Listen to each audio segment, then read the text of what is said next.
intambara y'agatu y'isi yose. Iyi ntambara rero kugira ngo yinjire neza mu ntambara hari intambwe 14 zigomba gukurikizwa. Intambwe ya 6, Iran izakubita Isirayeli iyiteje ingabo z'ikirere. Ibyo rero bizatuma Iran itangaza intambara yeruye kuri Isirayeli. Isi kuzayirangiza bitarenze umwaka w'ibihumbi 2050. None duhuje ubuhanuzi n'umugambi uriho ku isi wateguwe n'abadayimoni banyuze mu bana b'abantu, ugomba kuzana amage ku isi n'ibyago bikomeye. Imana ni mwe, Imana y'ukuri, iyaremye ijuru n'isi byose, izindi zivugwa zose si Imana, iyo Mana yonyine tugomba gusenga. Musuhuze inshuti ya Gusenga Everyday, nizere ko mumeze neza. Mu bisanzwe muri kumwe nanje Manakiza Edouard, abari mu Rwanda Shalom, abari mu Burundi Shalom, abari muri Afrika mwese mushobora kumva ikirundi, kinyarwanda n'ikinyabwisha Shalom Shalom. Turakunda ni gusenga buri munsi, ni gusenga everyday, nusenga uzanesha ko no gusenga uzaneshwa. Senga abantu bose bananiwe no gusenga, abantu bose baraneshejwe. Abari ku mugabane w'Uburayi Shalom Shalom, turakunda muri inshuti zacu. Abari ku mugabane wa Aziya Shalom Shalom, na muri inshuti zacu. Abari ku mugabane wa Amerika Shalom Shalom, muri inshuti zacu. Abari ku mugabane wa Oceania mukurikirana ibiganiro byacu, turabasuhuje tubabwira ngo Imana ibaho umugisha. Mwese rero tubahaye ikaze kuri Gusenga Everyday mu kiganiro tugiye gukorana na Pastor Musisi. Pastor uraho? Muraho neza? Makuru yanyu? Turaho turashima. Urugendo rugenze neza? Urugendo rwari rwiza, Imana ikoze ibikomeye tugeze hano. Ego. Turishimye natwe. Ego. Pastor mwatangira musuhuza abantu? Turabashuhuje mwese bakurikira Gusenga Everyday. Twiringiye ko muri amahoro kandi nta bisanganwa nk'amagambo. Birashoboka yuko aho muri umuntu ku giti cye cyangwa se abantu nk'itsinda bafite ibibazo, ariko mwihangane kandi mukomere. Imana arabakunda, abafitiye umugambi no agakiza kare kategura bari mu isi bose, kugira ngo uwizera wese atarimbuka. Murakoze rero, Imana ibaho umugisha kandi twishimiye kuba turi kumwe namwe aka kanya. Pastor mwatangira musenga Imana? Okay, murakoze. Reka duhuze umutima dusenge. Imana ishobora byose, wowe waremye byose kandi ukiza byose, wowe urokora mwami wanjye, kandi washyizeho inzira y'agakiza ku bantu bose ubwo wateguraga Kristo, ukamuvuga atari yaba imyaka myinshi cyane yuko ari uzaza agahuza abantu n'Imana. Ndagushimiye, gushimiye umunsi utwongereye, gushimiye ko turi amahoro, gushimiye ingendo dushishijemo, aho wenda twashoboraga no kurenga, aho twashoboraga kunyura wenda tukahasiga ubuzima cyangwa se tukahakomerekera cyangwa tukamugarira, aho hose urahadukije mwami. Kandi abo dusanze nabo dusanze ari amahoro, turabigushimiye byose mwami. Nuko rero ikiganiro tugiye kujyamo ni ikiganiro kijyanye n'uko isi imeze kandi kijyanye n'ibyago byugarije inyoko muntu. Uduhe uburyo bwo kubisobanura mwami wanjye, udufashije kandi udukomeje muri byose, urushijeho kuduhishurira no kugira ngo hatagira ikidusoba cy'uburyo bwose, bityo ibyo tugomba kuvuga tubivuge tugamije ngo dukangure inyoko muntu. Tubyambarije mu izina ryawe Yesu Kristo umwami wacu, amen. Amen. Pastor reka tugushimire, tukubwire ngo Imana igumugisha ko witabiye ubutumire bwacu. Reka mwese twongeye tubakire abantu mgiye kubana natwe muri kiganiro, tubabwire ngo Imana ibahe umugisha. Imana ibahe umugisha cyane kuba mukurikirana ibiganiro byacu. Reka twibutse abantu mukurikira ibiganiro bya Gusenga Everyday, mgiye gukurikirana cyangwa ushobora kuba ubwa mbere ukurikira ibiganiro bya Gusenga Everyday. Pastor amaze igihe kirekire arimo atwigisha ingene isi yagambaniwe n'umubi, yatangiriye atubwira ko isi ukuntu yobowe n'ibitabo 25 bigenderaho byanditswe n'umugore yitwa Alice. Ibi bitabo nivyo isi igenderaho, hakabaho n'ababishira mu bikorwa. Nibyo rero tugiye gukora. Ubu yatuganirije atubwira imiryango 36 ubushize twaganiriye, atubwira imiryango 36, imiryango 19 ishigikiye demokarasi na 17 y'abayoboza igitugu. Uyu munsi rero yadusezeranye yuko azatuganiriza kuri step cyangwa ku ntambwe zigize intambara iyi miryango nyine igenderaho cyangwa muri ibi bitabo. Pasiteri kazi turakwakiriye. Murakoze cyane, Imana iguhe umugisha. Nk'uko wari ubivuze, twavuze yuko uyu munsi tuzaganira ku byerekeye intambwe 14 zigomba gukurikizwa muri iyi ntambara ya gatatu y'isi yose, kugira ngo tugeze ku murongo cyangwa ku musozo w'igihe cyacu, aho tugomba noneho kwemerera kugira ngo hagireho guverinoma imwe igomba gutegeka isi. Noneho iyo guverinoma imwe ikazabiteguriza mu buryo bweruye kuza ku isi kwa Antikristo. Imana ibahe umugisha. Nk'uko twabivuze ubushize, hari intambara zabayeho 3 cyangwa se zateguwe 3, zikaba zarateguwe cyangwa umugambi warashyizwe ahagaragara tariki 15 z'ukwa munani umwaka w'1871, na ikaba zarateguwe rero n'umugabo umusirikare General Albert Pike, hanyuma azishyikiriza uwitwaga Bergino Mezini. Uwo ngo akaba yari umufirimaso w'ikirangirire wayoboraga ishami ry'ubufirimaso mu Burayi. Kuri iyo tariki ya 15 z'ukwa munani icyama 871. Nk'uko rero twabivuze, intambara 2 zararangiye.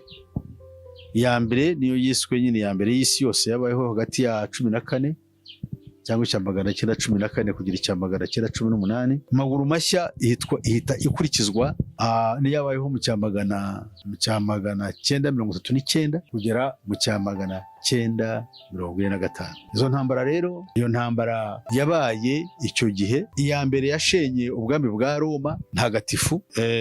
Noneho Roma, nibutse ko Roma ntagatifu yatangiye muri 662 yimikwa na Papa Leo cyangwa Papa Yohana nyirango wa 13. Hanyuma haza kubaho uwimitswe igihe yitwaga Otto the Great, yari umwami w'Abaroma. Noneho haje gukurikiraho iki? Ubwo bwami bwa Roma ntagatifu. Mpamvu mbivuga nagira ngo tugere kuri gahunda neza. Roma ntagatifu yagejeje mu mwaka w'815 Napoleon Bonaparte asenya ubwo bwami Roma ntagatifu ibivuyeho. Mu cyama 871 hashyizweho Roma ntagatifu ya kabiri yitwaga cyangwa yiswe yashyizweho n'uwitwaga Otto von Bismarck mu mbare gatoya. Hanyuma Roma ntagatifu iza gusenywa. Roma ntagatifu ya kabiri yarangiranye n'intambara ya kabiri n'intambara ya mbere y'isi yose mu cyama 918. Habayeho rero gahunda Ubudage nk'igihugu cyari kiyoboye ubwo bwami cyongeye guhanyanyaza kugira ngo gishyireho binyuze muri Hitler kongera kugarura ubwami bwa Roma ntagatifu, kongera gutegeka isi. Ubwo bwami rero bwa Hitler niwo mugambi wiswe the Third Reich, ubwami bwa gatatu. Ubwami bwa gatatu rero bwa Roma ntagatifu bwarageragejwe cyane cyane duhereye mu cyama 939 bigeze mu cyama 945 Hitler aratsindwa. Byumvikane yuko gahunda yo gushyiraho ubwami bwo twita Third Reich cyangwa ubwami bwa gatatu bw'ingoma y'Abaroma noneho buburiramo ntibwabaho ahubwo hategurwa icyo bita the Fourth Reich of the Rich. Ubu ngubu turimo muri intambara ya gatatu y'isi yose, niyo igomba kuzana ubwami bw'abatware bakomeye cyangwa bw'abatunzi bategeka isi, ariwo bwiswe the Fourth Reich of the Rich cyangwa ubwami bwa kane bwa Roma ntagatifu bw'abatunzi. Niba Roma ntagatifu ya Hitler ariyo twise Roma ntagatifu ya gatatu yarapfuye, iyi ngiyi Roma ntagatifu ya kane yo igomba kunyuramo. Niyo mpamvu igomba kugera ku nshingano zayo. Uwitwa cyangwa dukurikije igitabo cyo witwa John Robinson mu gitabo cye kiyise Proofs of a conspiracy, kandi twifashishije amakuru dukura mu gitabo cyanditswe na Des Griffins cyitwa The Fourth Reich of the Rich, aho agaragariza umugambi witwaga Adam Johannes Weishaupt wo yise World Revolution. Hagomba gukorwa ibintu 7 bikurikira. Icya mbere, guhirika za leta zose zijyanye n'umurongo ubonereye abaturage. Icya kabiri, kwambura abatuye isi umutungo wabo bwite. Icya gatatu, gukuraho icyiswe umurage cyose. Icya kane, gusiba mu mitwe y'abantu bose umutima wo gukunda ibihugu bakomokamo. Icya gatanu, gukuraho iyobokamana nk'uko riteye ubu ryose. Icya gatandatu, gusenya akaremangingo inyoko muntu ishingiyeho ariko umuryango muto, no gukuraho gushyingiranwa k'umugabo n'umugore nk'uko byashyizweho n'Imana kandi nk'uko biri mu mico y'amoko yose y'abatuye isi. Cya karindwi, ibi byose bigomba gukurwaho bigasimbuzwa n'uburyo bushya inyoko muntu igomba gukurikira, icyo twita New World Order, kandi bigashyirwa mu bikorwa na leta nshya itegeka isi yose. Icyitonderwa rero, Loni cyangwa Loni nk'uko tuyizi nicyo gicucu cy'iyo leta cyangwa imbanzirizamushinga ya leta igomba gutegeka isi. Ibi bigomba kuzaba ku buryo bweruye byeguriwe mutware wabyo ari we Lusiferi. Ibi biraba mu gihe iyobokamana ryitiriwe Kristo ryajunjamishijwe uhereye mu kinyejana cya 18, ubwo ryizwagamo ibyo twita the religion of reason, aho umwuka w'Imana wasimbuwe n'ubwenge bwa muntu, ari byo filozofi yitwa rationalism. Rero so Imana ibaho umugisha. Rero reka turebe noneho uwo twumvise by'iyo ntambara hagati y'isi yose. Iyo ntambara y'isi yose yatangiye ryari? Ko tubonye yuko iya gatatu yitwa iya kabiri yarangiye mu 1945. Iya kabiri y'isi yose yarangiye mu 1900 nk'uko twari tubivuze 45. Uhereye ubwo rero habayeho umushinga watega imwe muri porogaramu yo kuzatangiza intambara gatatu y'isi yose. Imbuto zayo cyangwa imizi yayo yashinzwe muri iyo ntambara ya kabiri y'isi yose, ubwo abayahudi benshi bicwaga, bikaba ngombwa yuko imitima yabo irarikira cyangwa ihubangana cyane, abari basigaye bakifuza cyangwa bakemera icyo basabwaga cyo kugisubiza mu gihugu cya basekuruza, nubwo kuri bo bumvaga nta mpamvu ibyo bigomba kuba.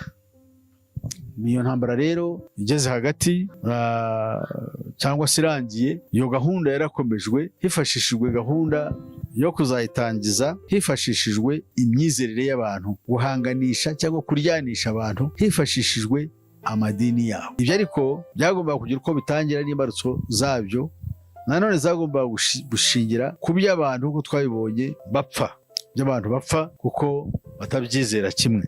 Ni muri urwego rero twibwira ko bimaze kugenda bityo, abantu twese cyangwa abantu hafi ya bose batuye isi dufite ibyo tugera dutandukaniraho. Ibyo ni ibisanzwe uko mubizi. Dufite amadini, dufite amoko, dufite ideology, politiki cyangwa n'ibindi byose abantu batandukaniraho. Ibyo rero Satani abyubakamwo intambara rwose ku buryo tugomba kubipfa. Nta n'ikindi kintu kizana amakimbirane ku isi keretse ibyo. Ikiruta byose ariko sibyo yuko n'ubu ngubu hariho n'abantu kugenda bagenda bapfa ibyo batandukaniyeho nk'ibitsina. N'urugero, usanga abagore bafite ipfunwe cyangwa se bafite ishyaka ryo kugira ngo bigobotore ingoyi y'abagabo, cyangwa se abana barimo bararwanira uburenganzira bwabo kugira ngo bakubite hasi ababyeyi babo kuko nabo barakandamijwe, iko biba bivugwa. Ariko icy'ingenzi twe dushaka kureba, turareba noneho iyobokamana nk'inkingi rutura yo kwifashisha iyi ntambara turimo. Iyo ntambara turimo nk'uko nabibabwiye yatangiye muri 2014. Muri 2014 iyo ntambara nibwo yatangiye binyuze mu mushinga wa Illuminati wo gutuma Uburusiya ubwo bwateraga Ukraine. Ubu twaba turi aho ngaho rero iyo ntambara ikaba yaratangiye icyo gihe, ubu twaba tugeze kure. Iyi ntambara rero kugira ngo yinjire neza mu ntambara hari intambwe 14 zigomba gukurikizwa. Hari izo twabonye zamaze kuba, ariko hari n'izindi ziri imbere. Muri uku gutera igihugu cya muri gushoza intambara aho igeze, twamaze kubibona yuko hari igikorwa cyatangiye kandi kigomba kubaho. Intambwe ya mbere rero kugira ngo icyo gikorwa kibeho cy'intambara ya gatatu y'isi yose, kandi kikaba kinukije imbaraga zikomeye nyinshi cyane zihutirwa, ni icya Hamas kugaba kuri Israel igitero gikomeye maze kikica abantu benshi. Ibyo bikaba intandaro y'akaga gakomeye. Hanyuma rero turebe intambwe ya kabiri. Intambwe ya kabiri twumvise Hamas gutera Israel ikica abantu benshi. Ibi byarabaye tariki 7 z'ukwezi kwa 10 umwaka ndibuye ko ari 2023, ubwo Hamas yateraga Israel. Intambwe ya kabiri, Israel igomba kugaba igitero no gutangaza intambara izatuma igice cya Gaza gisenywa kigashyirwa ku butaka, ndetse benshi mu byihebe cyangwa abateroriste, ndetse n'abagore n'abana b'Abapalestina bagapfa bagashira. Ibyo byarabaye, yego ibyo byarabaye. Intambwe ya gatatu, Hezbollah igomba kurwana umuhenerezo ifatanyije n'indi mitwe ya jihadi y'abayisilamu, bagatera ibisasu bya rutura muri Israel bafatanyije na Hamas. Ese ibyo byarabaye? Isubizo ni byarabaye kandi biracyakomeza. Hanyuma intambwe ya kane Israel yagombaga gukora ni ukohereza, intambwe ya kane, kohereza ibitwaro bikagaba ku igitero gikomeye cyane kuri Hezbollah ndetse ikayisenya. Ibyo byarabaye, yego byarabaye. Hezbollah yarwanye intambara ikomeye y'umuhenerezo na Israel mu minsi ishize, ariko birangira bisa nkaho bihagaze. Ariko Israel hari icyo yarigejeje kuri Hezbollah gikomeye. Intambwe tubonye ya kane, tujye kureba noneho ya gatanu. Reba iya gatanu dushakishije. Iya gatanu ntabwo twari twayigeraho, niyo dutegereje. Israel igomba kugaba igitero cy'indege ikakigaba kuri Iran, nubwo yabigerageje ariko byabaye nkaho bikoma mu nkokora. Turacyategereje yuko bizakomeza. Ubundi iyo ntambwe kangahe bizakomeza? Ya gatanu Israel igomba gutera Iran. Yes. Hanyuma rero kayihora ko Iran ariyo itanga ubufasha mu kugaba ibitero, ifatanga ubufasha kuri Hamas, kugaba ibitero kuri Israel. Ubwo rero Israel izahitera ihora ibyo. Ibi rero bikaba bijyanye cyangwa bikaba bishobora kunyuka cyangwa bigatezwa imbere n'akagambane gahari ubu ngubu ka Perezida Trump, ufite gahunda ikomeye kandi iteye urujijo yo gutegeka ko Abapalestine bose batura muri Gaza bagomba guhita bimurwa kitaraganya bakajya gutuzwa mu bihugu nka Misiri na Yordani, kugira ngo igihugu cyabo bari batuyemo gishyirwemo jaride, abantu bajye baza baruhukire, cyane cyane b'abakire.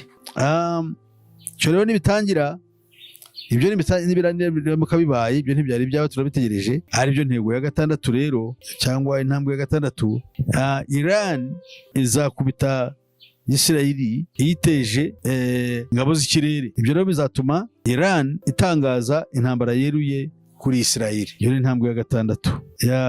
Tugiye kureba intambwe ya karindwi. Intambwe ya karindwi, ibihugu by'Abarabu byose bizifatanya bitangize intambara ikomeye y'uburyo bwose, harimo n'iz'amabuye, barwanya Israel. Iyo ni intambwe ya karindwi. Intambwe ya munani, byo bimara kuba, ni ibintu bikiri imbere. Amerika n'ubumwe bw'Uburayi ndetse n'Ubwongereza bizishyira hamwe kugira ngo bitabare muri wa mugambi wo kugira ngo bagende batabare Israeli. ubwo ntibuzabona bwa buryo bwo gusenya Iran ntibizaba bibonetse. Ubwo Iran, ibya Iran ubu nyine bizaba ubwo ni etape turazireba uko zigenda zigira. Yego. Turubonye yuko Amerika, Uburayi, Ubwongereza, Australia, Canada n'Ubuhinde bizifatanya muri gahunda yo kugira ngo birwanye Israel. Uwo Israel canke birwanye Iran? Birwanye bizajya kubizahagarara ku ruhande rwa Iran, rwa Israel. Bifatanya na Israel mu kwivuna abanzi. Aha rero turabona yuko iyo ni intambwe ya 8. Intambwe ya 9 rero, ibihugu by'Abarabu byose noneho hamwe n'amashuti yabo bizafatanya urugamba rukomeye bifatanyije na Hamas na Hezbollah ndetse n'Abapalestinian ndetse n'Aba-Iran, bizagaba igitero kuri Israel kugira ngo izimangane yo kongera kwibuka munsi y'ijuru. Ibyo kizaba ari icyago gikomeye cyane. Bazabishobora? Ibyo iyi niko byateganyijwe muri iyi ntambara. Iki outcome ntabwo tuyizi, ariko tuzi ko ibyo bigomba gukorwa. Kandi outcome bo irazwi, ba nyirayo bagiye kubiteguraho barabizi. Outcome ni ukuvuga ibizava muri iyi ntambara barabizi. Tugiye kureba rero intambwe ya 9. Intambwe ya 9, Uburusiya, Ubushinwa, Korea y'Amajyaruguru, Turukiya, Pakistan na Afghanistan nabyo bizahaguruka bifatanyije na Hezbollah na Hamas ndetse na Palestine byiyunge na Iran. Ibyo bishoza imvururu kuri urwo ruhande birwana na ziriya forces zindi. Urumva ubwo turimo twijiye mu bihangange byose byo kwisi. Uko Uburusiya ku ruhande rumwe n'Ubushinwa bizaba bikomeye cyane kandi bizaba bifite imbaraga kubitaranya na Amerika rero biroroshije. 10. Intambwe ya 10, intambara muri Ukraine izaba nabi cyane icyo gihe. Uburusiya buzagereza gusenya Ukraine ndetse bukubita hasi n'igisirikare cyabyo cya Ukraine. Ibyo nibigenda bityo bizaba ari agasomborotso gakomeye cyane. OTAN, umuryango wa OTAN, niyo ntambwe ya 11, uzahaguruka wikubite hagati mu ntambara. Kandi icyo gihe Uburayi buzaba bumaze kwinjira mu ntambara hadasigaye na kamwe, ndetse buzaba bukoresha intwaro zo bita tactical nuclear warheads. Izo ni intwaro za nuclear ariko ziciriritse mu rwego kugira ngo intambara irusheho gukaza umurego. Icyo gihe ni ibihugu bya rutura bizaba birwana. Ubwo rero ibyo bintu ni ibintu bibabaje cyane. Twebwe nk'inyoko muntu tugomba gutekereza tukareba iyo tujya. Tugiye kureba noneho intambwe ya 12. Intambwe ya 12, intambwe ya 12 nayo irakomeye. Ubushinwa, Iran, Korea ya ruguru n'isi yose y'Abarabu cyangwa ibihugu byose bituwe n'ibihugu by'Abarabu byose n'amashuti yabo, kandi biri kumwe n'Uburusiya. Amerika izaba iri kumwe na OTAN n'Uburayi, Ubwongereza, Canada, Australia na Ukraine. Icyo gihe abo ngabo bazaba bari ku ruhande rwabo barwana umuhenerezo.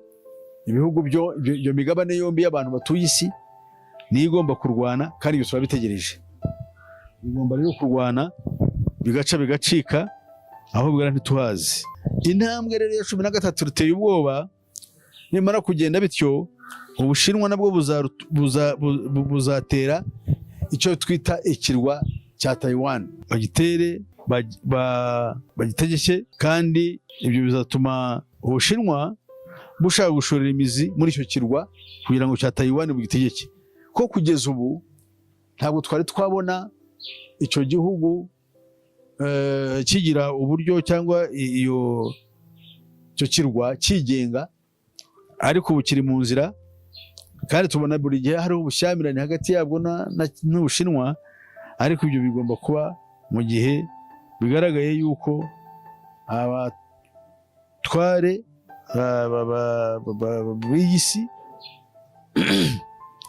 uko bagenda bakora ibintu buhoro buhoro bagerageza niho bigenda bigana. Intambwe ya 14 nayo ya nyuma, Amerika ibyo niba bibaye bityo izahaguruka kugira ngo isubize icyo kibazo kizagitewe n'Ubushinwa. Ahangaho umwanditsi niho yagize ati ubwo rero icyo gihe isi gehenomu izaza ku isi, ibintu bicike, bizaba ari akabazo gakomeye cyane. Bakundwa rero, izo nazo ntambwe 14, tukaba ubu ngubu turi mu ntambara hagati y'isi yose. Twavuze ziriya enye za mbere zamaze kugaragara, iya gatanu twabonye yuko iri mu nzira, kuko twabonye n'impamvu zayo. Impamvu zayo Trump yiyemeje kuyishoza no kugira ngo arusheho kuzana akavuyo hariya, avuga yuko Abapalestina bagomba kwimuka bakajya guturwa ahandi. Ibyo rero bikaba bidakunda, dukurikije solidarite ibihugu byinshi birabyiyama yuko dushobora no kubakira. Ibyo rero Trump yarabivuze kandi yarabikomeje, bazabishyira mu bikorwa nibyo ntazi, ariko hamwe n'Imana yo mu ijuru irengera abantu, isi murabumva higana. So turi mu ntambara ikomeye, tumaze kubona izo ntambwe enye tumaze kuzibona. Turi mu ya gatanu, hanyuma ari iya gatandatu, ya karindwi, ya munani, n'iya cyenda, n'iya 10, 11, 12, 13, 14 zo dutegereje kugira ngo zibe imbere yacu, kandi zishobora ku isi kuzayirangiza bitarenze umwaka w'ibihumbi 2050, kuko nibwo hateganywa n'abantu benshi gupfa bagashira ku isi. So rero Imana ibaho umugisha, kandi byarahanuwe yuko isi igomba kwinjira mu gihe kibi gikomeye. Nibwira yuko dushobora kwifasha ijambo ry'Imana tukareba akaga gahari gashobora gutuma isi igwa mu manga, ariko ndakwinginze we mwene data, ntugwane mu manga n'isi, ahubwo uhungire muri Kristo wenyine. Yesu mu bimenyetso yavuze bikomeye, yavuze ikimenyetso cya gatatu ndetse n'icya gatanu. Hari amagambo agira ati, umwana w'intama amenye ikimenyetso cya kabiri, numva ikizima cya kabiri kivuga kiti ngwino. Nuko haza indi farashi itukura cyane, uyicayeho ahabwa gukura amahoro mu isi, ngo bicane, kandi ihabwa n'inkota ndende. So no kuvuga mbere data bakundwa badukurikiye, ijambo ry'Imana riratunganye ry'ukuri, kandi tugomba kurihamya tugifite uburyo, kandi tukereka isi yuko ibiri mu isi bitegurwa mu buryo bw'isi y'umwijima, mu by'ukuri biba byarahanuwe yuko bizaba. Niyo mpamvu umurongo wa 5 ugira uti, umurongo wa 7, umwana w'intama amenye ikimenyetso cya 4, numva ijwi ry'ikizima cya 4 kivuga kiti ngwino. Nuko ngiye kubona mbona ifarashi y'igitare igajutse, kandi uyicayeho yitwa Rupfu, kandi kuzimu aramukurikira. Nuko bahawe ubutware bwa kimwe cya 4 cy'isi ngo bakicishe inkota n'inzara n'urupfu ndetse n'ibikoko byo mu isi.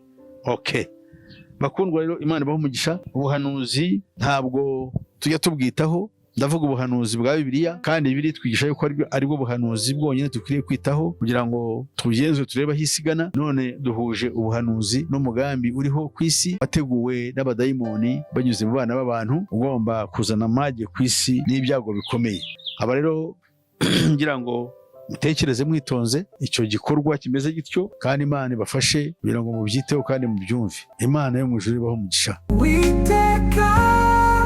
Umva gusenga kwanjye, gutaka kwanjye kukugereho, gusenga kwanjye gushirwa imbere yawe ku mubavu, no kumanika amaboko yanjye kube nk'igitambo cya nimugoroba.